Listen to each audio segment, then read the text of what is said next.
বিদ্যাসাগর ইউনিভার্সিটিতে তোমরা যারা ফার্স্ট সেমিস্টারে পড়াশোনা করছো এবং ইতিহাস সাবজেক্টটিকে তোমাদের মাইনর পেপার হিসাবে পড়তে হচ্ছে, তোমাদের সেই মাইনর 1 বা MN1 যে পেপারটি রয়েছে প্রাচীন ভারতের ইতিহাস, এই পেপারটির 2026-27 শিক্ষাবর্ষের ফাইনাল সাজেশন নিয়ে আলোচনা করবো এই ভিডিওতে।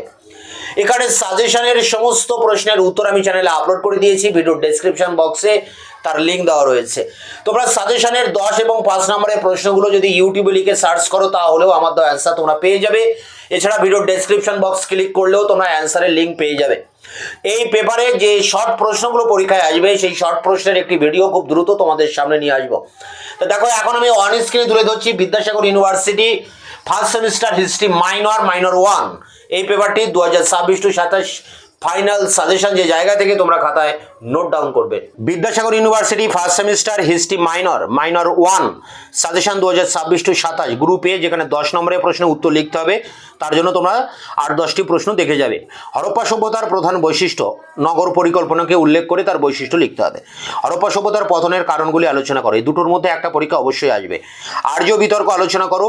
ঋগ বৈদিক পরবর্তী বৈদিক যুগের অর্থনৈতিক সমাজ জীবন, এই দুটির মধ্যেও একটি প্রশ্ন অবশ্যই আসবে।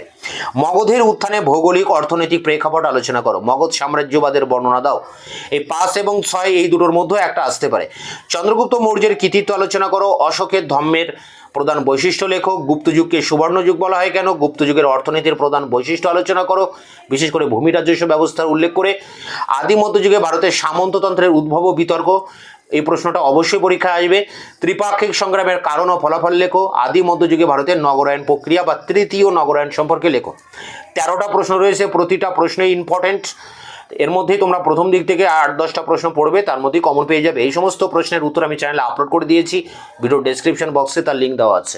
গ্রুপ বি, যেখানে 5 নম্বরের টিকা প্রশ্নের উত্তর লিখতে হবে। তোমরা পড়বে সিন্ধু সভ্যতার প্রাচীনত্ব, সিন্ধু সভ্যতার বিস্তৃতি, হরপ্পা সভ্যতার অর্থনীতি, বৈদিক সাহিত্য, ষোড়শ মহাজনপদ, ফাইয়েন, দ্বিতীয় চন্দ্রগুপ্তের কৃতিত্ব, সমুদ্রগুপ্তের সাম্রাজ্য বিস্তার নীতি, প্রাচীন ভারতের গিল্ড ব্যবস্থা, ধর্মপালের কৃতিত্ব, মৌর্য যুগের অর্থনীতি, বিশেষ করে ভূমি রাজস্ব নীতি, প্রতিবাদী ধর্ম হিসাবে বৌদ্ধ জৈন ধর্মের উত্থানের প্রেক্ষাপট লেখো। বৌদ্ধ জৈন ধর্মের পার্থক্য লেখো। মৌর্য আমলের শিল্পকলা, পাল সেন আমলের সাহিত্য। এখানে 14টা প্রশ্ন রয়েছে, তোমরা প্রথম দিক থেকে 8-10টা প্রশ্ন পড়বে, তার মধ্যে কমন পেয়ে যাবে।